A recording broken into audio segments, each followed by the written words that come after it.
மதிப்புக்குரிய என் அன்பு அண்ணன் அண்ணாமலை அண்ணன் அவர்களே, அண்ணன் ஒரு சின்ன ஒரு கதை ஒன்று சொல்கிறேன். நான் ஒரு டிரைவர் நான் ஒரு எலெக்ஷன் முன்னாடி ஒரு மாதமாகவே என் காரில் ட்ராவல் பண்ணிட்டு இருக்கும்போது ஒருத்தட்டையாக நான் பேசிட்டு வருவேன். ஒரு 80% எல்லாருமே டிவிக்கு தான் போடுறேன். நான் ஒரு 10% டிஎம்கே போடுறேன்னு ஓட்டு போடுறேன். நான் இன்னொரு 10% வந்து ஏடிஎம்கே போடுறேன். நான் ஆனால் யாருமே பிஜேபிக்கு சொன்னது கிடையாதுன்னா.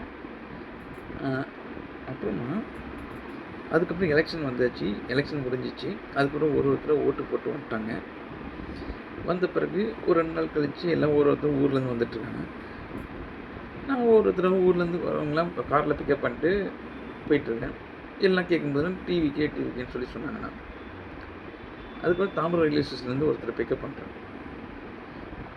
பிக்கப் பண்ணி அவர் வந்து பேசிகிட்டே வரும்போது நான் அவர்கிட்ட கேட்டேன், நீங்கள் யாருக்கு போட்டிங்க ஓட்டு அப்படின்னு. நான் உடனே சொன்னேன், நீங்கள் டிவிக்கு தான் போட்டிருப்பீங்க அப்படின்னு சொல்லி சொன்னேன்னா. அதுக்கு அவர் என்ன சொன்னார்னா, இல்லைங்க நான் பிஜேபிக்கு தான் போட்டேன் அப்படின்னு சொன்னார். நான் உடனே சொன்னேன், இவ்வளோ நாள் நான் வந்து காரில் அவ்வளோ கஸ்டமர் வராங்க, இவ்வளோ பேர் இப்படி பண்ணுறாங்க. இல்லை, நான் கனடாவிலேருந்து வரேன். நான் பல லட்ச ரூபா செலவு பண்ணி நானும் என் ஒய்ஃபும் வந்திருக்கோம். என்னோடய ஊர் மதுரை, என் ஒய்ஃபோட ஊர் வந்து போரூர். அவங்க அங்கே ஓட்டு, எனக்கு மதுரையில் ஓட்டு.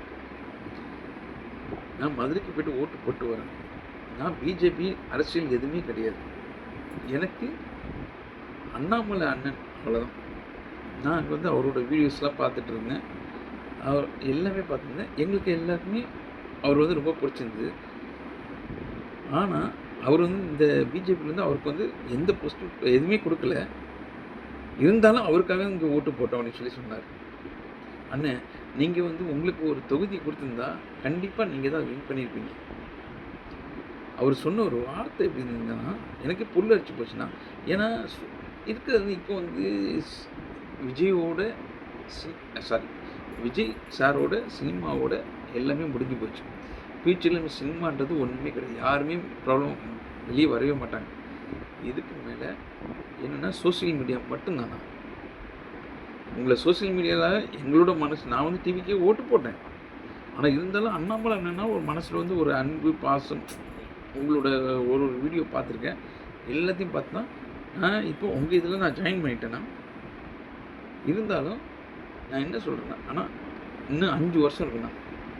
இந்த 5 வருஷத்தில் 3 வருஷம் நீங்கள் சோசியல் மீடியாவில் நீங்கள் வந்து பேசிகிட்டே இருங்க. ஆனால் யாரையும் தரக்குறைவாக பேசாதீங்க.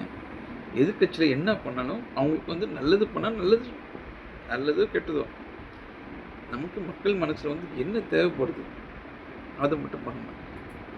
நம்ம வந்து உழைக்கணும். கண்டிப்பாக உங்களுக்கு ஒரு உழைச்ச ஊதியம் உங்களுக்கு கிடைக்குங்கண்ணா. அதனால் நான் என்ன சொல்கிறேன்னா, ஆனால் இப்போ இருக்கிற காலம் வந்து ஃப்யூச்சரில் வந்து சோசியல் மீடியா தானே. சோசியல் மீடியாவில் நீங்கள் இன்வால்வ் ஆகுங்க. எந்த கட்சியும் குறை சொல்லாதீங்க.